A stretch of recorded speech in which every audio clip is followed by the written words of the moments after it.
Oops, restarting. Hey, welcome back to RPG A Day. Super late.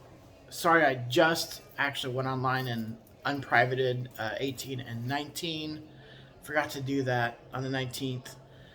So I'm going to double header this one and just do 20 and 21. And I forgot what 20 was, and I thought I paused my recording. Apparently, I stopped it. Um, 20. Will I still be playing in 20 years? Well, as I'm currently playing at my 30th anniversary, I expect to be playing, if I'm dead and competent, 20 years from now. Absolutely. Um, what might be different? Um, in 20 years, man, if you want to take X is the number of game systems I have experienced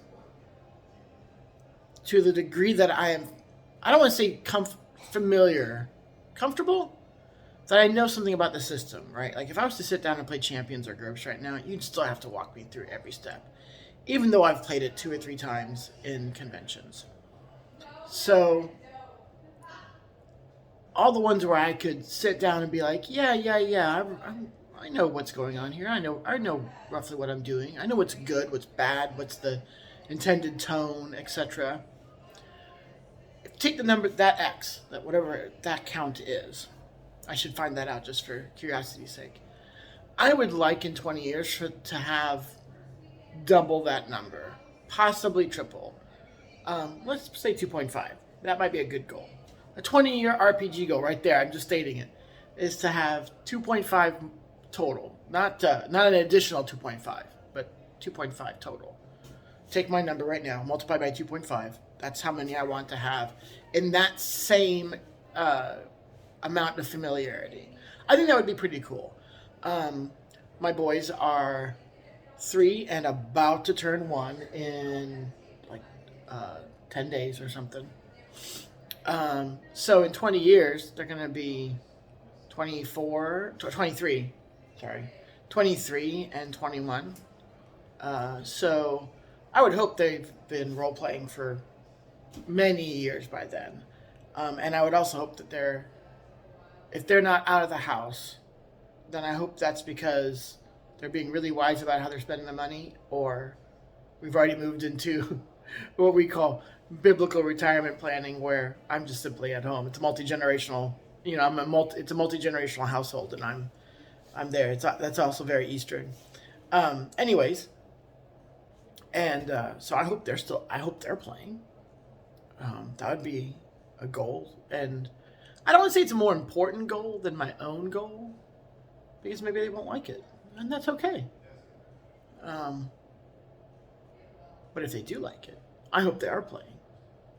I almost hope they have the same experience as me. They go to maybe not college, but the professional world, out in their own whatever, and bang, like run into their group of people who are still with them to some degree today, and make them. Well, no, I don't hope that they make them feel at home, because that's actually a contrast to how at home I did not feel at home.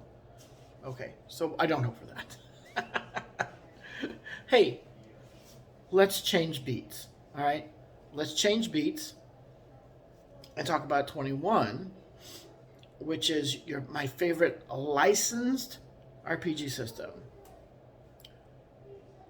Okay, I think I've said this in this channel a few times. I know I've said it on RPGgeek.com. I am not really comfortable playing in established settings. Um, and that's because I constantly feel like this super heavy weight about trying to reproduce that same amount of fun, that same amount of tension, or whatnot. Actually, on RPG Geek, I should put it in the comments or the notes down below. Was an really interesting thread about how some RPG systems seem to do it well and how some don't, and that was both an idea of did the system capture the tone of what you experienced in the licensed product, and was there room in it, right? Like people were like, I think one of the examples, the critiques was like, let's say you take a Babylon 5 science fiction RPG. There's a universe out there that you could be playing. Like you don't even have to touch the war that takes place through seasons 3 and 4. But will that be interesting? Will that even feel the same? Like, and for Lord of the Rings, like, can you you can't really do much that's along the plot line of Lord of the Rings, because that's already been set. I mean, there's always a possibility of saying, let's disregard the established fiction's ending and take it up on our own. You can do that. I wonder if somebody actually even mentioned that in that thread. I should take a look. But again, like, does it feel the same? What if you're just adventuring, does it feel anywhere near as important and as exciting as what Frodo and Aragorn are going off and doing? So there's a bit of that. I think that's interesting why, and a good idea for the One Ring, placing its time period in between the events of The Hobbit and the events of Lord of the Rings. That way you don't really have to worry about, like, hey, the ring hasn't gone off yet and started its big pull, so you don't have to worry about whether or not you're involved in that mess. And this mess has already happened as well. So that's backdrop, and that's future that you don't have to worry about. Another reason, this is a shorter topic, I promise, that I don't get into licensed RPGs, since Rolemaster is my favorite. What's the Rolemaster's sibling? MERP, Middle Earth Role Playing, the first licensed Middle Earth role playing game. And just being in Rolemaster, even when you're playing Rolemaster, you tend to get a lot of, like, the community has a lot of Middle Earth Tolkien fans, right? And my problem with that is that I am not that kind of fan. Like, I enjoyed the movies. I've never read the books. I'd like to someday. Give them a try. My wife started The Hobbit and she had to put it down, so that's not a good sign there. But those folks, like, they're like, unless they're movie level fans, if they're book level fans, they know stuff. And I can't play in that world with them. They're correcting me. They're referencing things that I don't know anything about. It's like they know the crap, I'm gonna get it wrong rather than having to do it live. It's not simulacrum. That's the Silmarillion. It's like they know the Silmarillion backwards and forwards, and they're just pulling things out of their head. I'm like, what? No. And it also spoiled me one time. Not spoiled me, but kind of put a bad taste in my mouth. That's the phrase I want.